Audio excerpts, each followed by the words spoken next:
What's going on, Jerome's Vikings-Jaguars Halftime Show, the only halftime show that matters in the history of the known universe. The farthest reaches into the depths of the fourth Delta Gamma quadrant. I don't care. Anyways, Vikings are down 9-6. Big third down coming up on this side of the 2-minute warning. Vikings are trying to crawl their way back in, and a lot of stuff going on, man. So Eric Kendricks strained a calf in pregame. He had been dealing with that this week in practice, so less than ideal. And then you saw right away that the Jaguars were feeling their oats a little bit. They're revved up, ready to go. Mike Glennon, all Brontosaurus Mike Glennon, all 9 feet of his neck, throwing dimes to the corpse of Tyler Eifert. What the hell is going on here? Of course, you knew we couldn't stop the run with James Robinson looking like a Rookie of the Year candidate. But also, if they can get a stop here, the offense is starting to get things together. And I do feel that the Kendricks injury just sort of hung over the Vikings for the first quarter and change, where it was like, oh, yeah, okay, here we go again. Oh no. Kendricks is gone. Spiritual leader, the best player on defense. He's out. Just sort of hung over this team.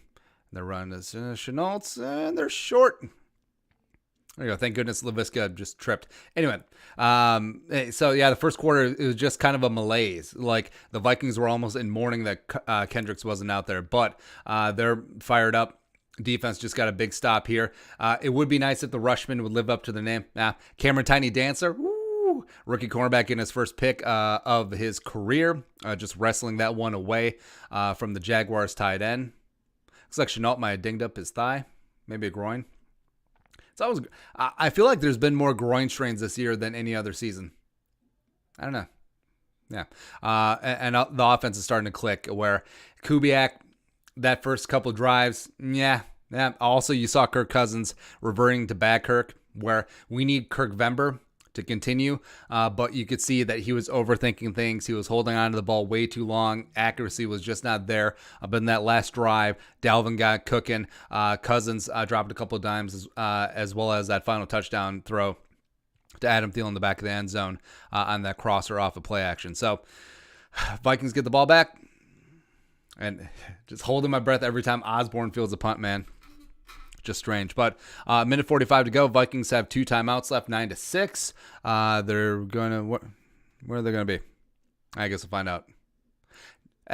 And also, so in terms of announcing crews, Beth Mowins, obviously an upgrade over Kenny Alberts. Yeah. But Jay Feely's bad, man. Jay Feely's garbage. He is. He's well-intentioned and he tries hard, but it just ain't there, man. So it's rough. It's another rough week. At least he's not Jonathan Vilma. But, yeah, I feel like there's only like 6 good announcers. Romo and Nance, except the Vikings don't often get high-end AFC announcers. Let's see what else here. Also, it's always so weird that the networks follow the traveling team's conference. So when an NFC team plays at an AFC team, it'll be a Fox crew. If an AFC team plays at an NFC team, just like this game, it's CBS. They follow generally. And if there's leftovers, they just divvy them up between the 2 networks. It's kind of weird. But see what they can do. Justin Jefferson been a little quiet today. Thielen had a couple nice catches. So what bugged me the most is that when Cousins took that sack, he like double pumped. He's like, where he had Jefferson wide open in the middle of the field. So I don't know why he didn't get rid of the ball. Is Kirk overthinking things yet again? It's exceedingly possible. But see, yeah, the Jets are winning, aren't they? Yeah, Jets, let's go. I called for the upset earlier, even though Las Vegas has the ball. 3 minutes to go. Early games. Indy take care of business at Houston. Unfortunately, I didn't start Naheem Hines, but yeah, that's inconsequential. The Browns putting the bang thing on. Is that you, Rona? Browns putting the bang thing on the Titans, baby. Who saw that coming? 31-7. They threw a touchdown to an offensive lineman. It's great. Lions trailing the Bears 16-13. Go Lions in that spot. And of course, a barn burner. I mean, Falcons Saints. What the hell, man? Usually that's good for a lot of points, but it's unfortunate. Julio Jones is playing. Also, I saw that Julio has 100 career catches against the Saints. That's pretty insane. It's pretty crazy. But yeah, ooh, love me some Kevin Stefanski, because I actually did think that the Titans were extremely suspect, and now we're seeing it. But all right, so back in. It's a long TV timeout, man. All right, so Kirkua, minute 45. Vikings at their own 26. Thielen working out of the slot. No, sorry, that was BB in the slot. Oh my God, they fooled the TV cameras. Because I'm pretty sure they just listed Thielen in the slot and it was BB. How dare they? How dare they? And of course, as Zimmer wants to do on 2-minute drill, you start with a run. Ooh, smart play there by Brian O'Neill. So a heads-up play they see offensive linemen make is when defensive players jump into the neutral zone. Now, it isn't automatically a penalty unless they contact an offensive lineman or they're unabated to the quarterback. So once a player jumps in a neutral zone, just like 94 did there, it's imperative for an offensive lineman to move or just reach out and touch him. And you can do what Brian O'Neill did there too. Just give him a little shove, which is great. Football's awesome, man. All right, so Vikings in 11 personnel. As the kid freaks out. Dalvin on the sideline. Also, so I was thinking on that Dalvin Cook on that jet toss that they did. Like Dalvin Cook down the sidelines, like nothing as big as Dalvin Cook should be that fast. I mean, Dalvin Cook, when he gets a full steam ahead, as Reggie Miller would say, this time of year, Dalvin is 220 pounds if he's an ounce and running a 4.45. I mean, come on. Outlet again. Get out of bounds. Nope, can't do it. All right. Minute and... Wait, did he get out of bounds? Or someone take a timeout? All right, so Vikings took their first timeout. Minute 5 to go. They got one timeout left. Unless Zimmer doesn't take it. He really likes taking his timeouts into halftime. But what it is there. Dan Bailey missed the extra point as well. They didn't show a replay. So, and also I didn't see the beat writers say anything about it. So I don't know if Bailey just missed it. If it was tipped at the line. If there was something with the hold. Something wrong with the snap. I don't know. But we'll have to go back and look. But yeah, Bailey's been super up and down this year. So I think that number 5 should definitely have some competition brought in this offseason. By the way, Brian O'Neill, so we talked about this in the offseason where Brian O'Neill looked jerked. Brian O'Neill looks like he can transition to WWE. Like, once football's done, just go get him some pro wrestling checks. He looks big, man. And he can run like a deer. You love it. O'Neal and Ezra Cleveland on that side of the line. Now it's someone move. Was it? Why not?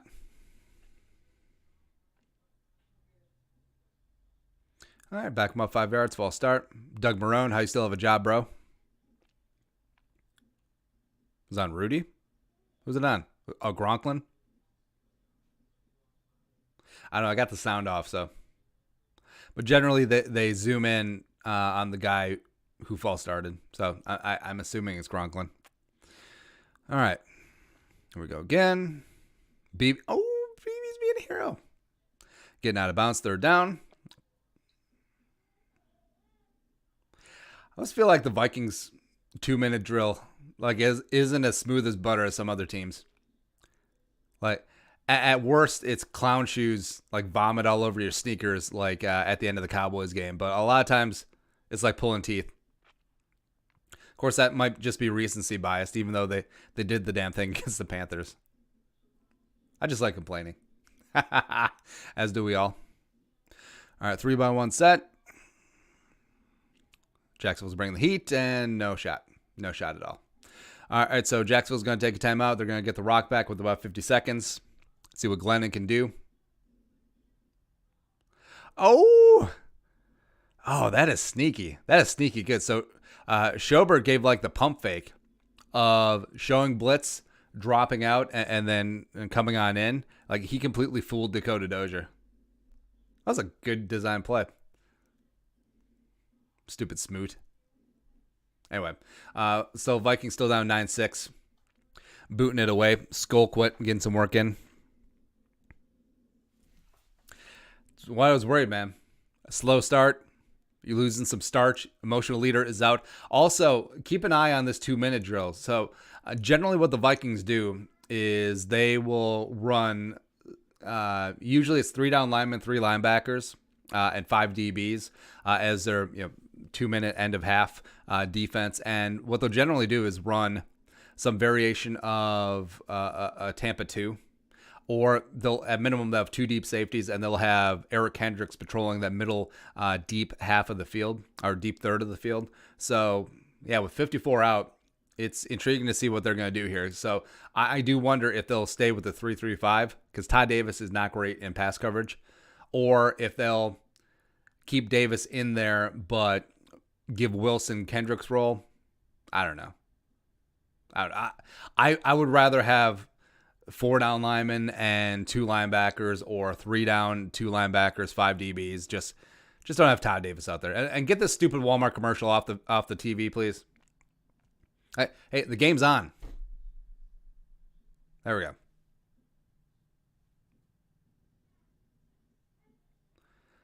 Stupid Mike Glennon. All right, so they do have Todd Davis on the field. Yeah, they're in their normal nickel. So Todd Davis over Troy Dye. Even though Troy Dye has generally been in on their 2-minute drill defense, but sorry, go with the veterans' experience. All right, so they got Dye and Wilson in at linebacker, 4 down lineman. Cheeseburg Eddie Yarbrough getting some work. He was elevated from the practice squad. Chris Jones.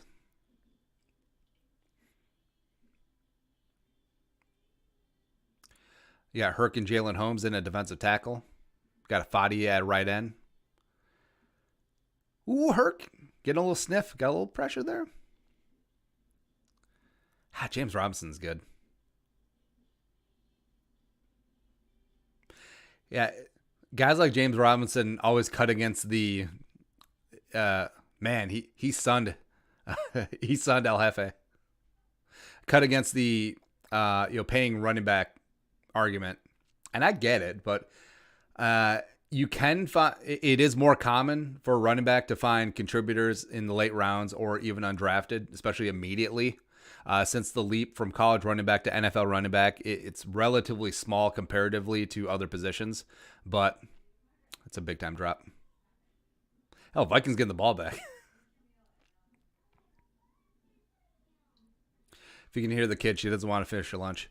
Even though it's probably something awesome. But so on the weekends, I do enjoy eating like an a-hole sometimes. So last night we got Culver's, and we got the double butter burger with bacon, the biggest one, and then you get like 3 large orders of fries, and you get like the pretzel bites and the onion rings and the cheese curds, and like the kids, the daughter, of course, is kind of a picky eater. The boy, fortunately, eats like a tank. I think he is going to be a 3-tech, which is fine, be a 5'10" 3-tech, but. So the daughter's kind of a picky eater, and she's like, I don't want to eat this. I don't want to eat the French fries, or I don't want to eat these onion rings. I don't want to eat these chicken strips. So it's like, eat all you can now, because you cannot have this when you're an adult, or you will die from diabetes. So, yeah, the kid understands. Oh, man. All right, so Vikings got the rock back. 18 seconds left, 1 timeout. I'm guessing this is going to be a Dalvin Cook draw, because that seems like the standard operating procedure for Mike Zimmer in this spot. And if you get positive yardage, maybe you take your timeout. Oh, empty backfield. We're wrong. Shocker. Not the first time. Won't be the last. All right, ball batted down the line of scrimmage. Great. How about Buffalo right 7 heaven? How about that?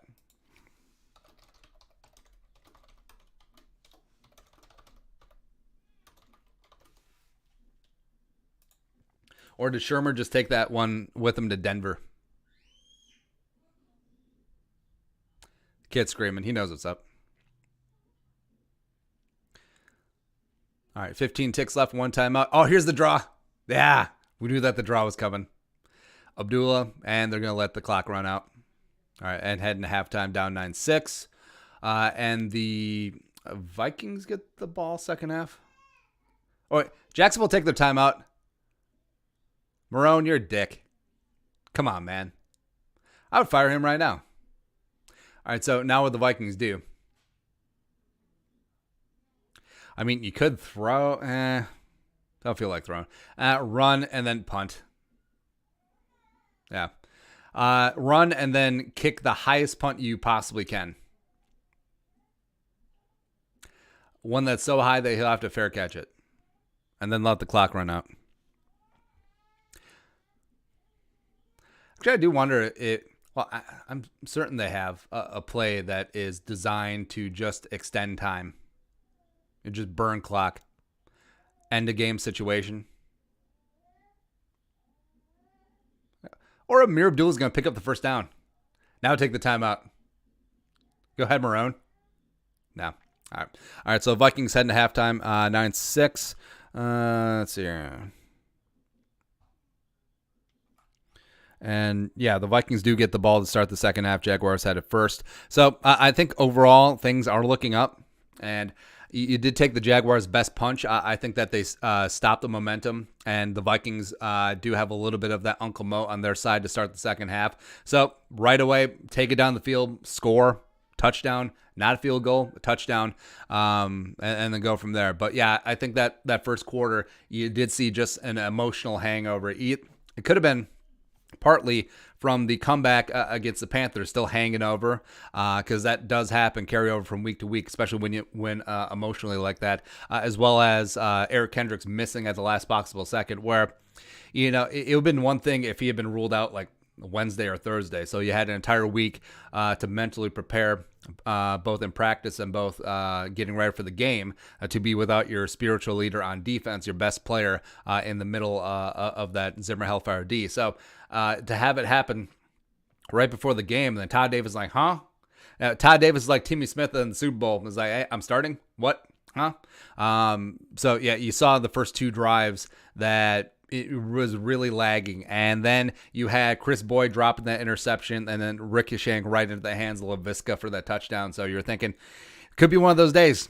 Could be. And frankly, the Vikings were lucky that Cameron Tiny Dancer wrestled that interception away from that Jaguars tight end, because Jacksonville was knocking on the back door. Again, up 9-0. I think they were at the 25 or somewhere in there. So they were at minimum looking to go up 12 plus, maybe even get another touchdown there. But Cameron Dancer was like, nah. And respect, man. Cameron Dancer has been playing extremely well for the last 3 weeks. We did a video on that this week. But Cowboys game, Panthers game, like Dancer's looked damn good. And we said that was going to have to happen, where he was going to take his lumps earlier on in the season. He was tortured against the Packers. He gave up. His miscommunication allowed DK to score the game-winning touchdown against Seattle. Also, he gave up that 4th and 10 where he just lost DK in the soup. So, yeah, all these things are starting to work, and I think Cameron Dancer is starting to get it. And, this year was going to be a rebuilding season for the Vikings, but the fact that they're doing it on the fly and still have a threat to be making the playoffs, I mean, it's pretty damn amazing. And I know, in a vacuum, we look at this. Well, how can you be down 9-6 at halftime against Jacksonville, who's 1-10 and lost 10 games in a row? It happens. It happens. On any given day, any team can beat any other team in this league, minus the Jets, although the Jets are giving the Raiders everything they can handle right now. Oh, and the Jets do have the rock, 34 seconds left at the Vegas 35. So Vegas is up 17-13. Well. But, yeah, and the way that this game has played out, I mean, it would be one thing if, God, that was the thing of beauty. Throw a touchdown to the offensive lineman. That's awesome. Yeah, man, Cleveland is just destroying Tennessee. It's hilarious. Anyway, so yeah, if you're just coming in cold, it's like, oh, well, how are they losing 9-6? But the way that this team started, I mean, the Vikings, frankly, should be down 16-0. But they aren't, because of Cameron Dancer with that interception. Plus, the Vikings got their head out of their ass on offense, were able to put one in the end zone. But, of course, Dan Bailey just missed one. Just of course, because why the hell not at that point? But we'll see what happens in the second half. I think that the script on offense was working, giving Dalvin as much work as possible, whether that's in the run game, whether that's receiving, it's whatever. They do have to get Justin Jefferson going, only 2 catches for 12 yards on 2 targets so far. Thielen, targeted 5 times. One of them should have been a pick by the Jaguars cornerback Maben, but also had that touchdown on the back of the end zone coming across on the crosser. Todd Davis leading the way with 7 tackles for the Vikings on defense. Now, Todd Davis, I actually think that Todd Davis might be a touch better than Kendricks in terms of run defense, but he's not even in the same galaxy when it comes to coverage. So that's the trade-off there. Troy Dye getting in the mix as well, even though the Vikings aren't necessarily playing base defense. You are seeing Troy Dye come in for Davis every now and then. So can we just please get a little heat on Mike Glennon? I understand they're running quasi-max protect most of the time, and their offensive line besides Jawan Taylor is pretty solid, but can we please have the Rushmen live up to their name one time? Can we just please do that? I understand, again, Danielle Hunter's missing with injury. They traded Yannick the freaking Ngakoue. This is supposed to be the Yannick Bowl, by the way, but I don't care. I don't care. Can someone please step up? Like Afadi, hello. Herc, hello. I also know Wanham, meh. Cheeseburger, Eddie Arbo. They seem to have a lot of faith in you, man. The pride of Wyoming. Can we please just get a rush one time? But yeah, get Dalvin cooking in the second half. And Cousins, he settled down. He made some big mistakes early on. Frankly, they didn't cost him. Like that pass breakup to Maben should have been a pick 6. That one throwaway where he just sort of chucked it up in the middle of the field, like that was vintage bad Kirk. Like, what the hell are you doing? What the hell are you thinking? But he does seem calmed down now.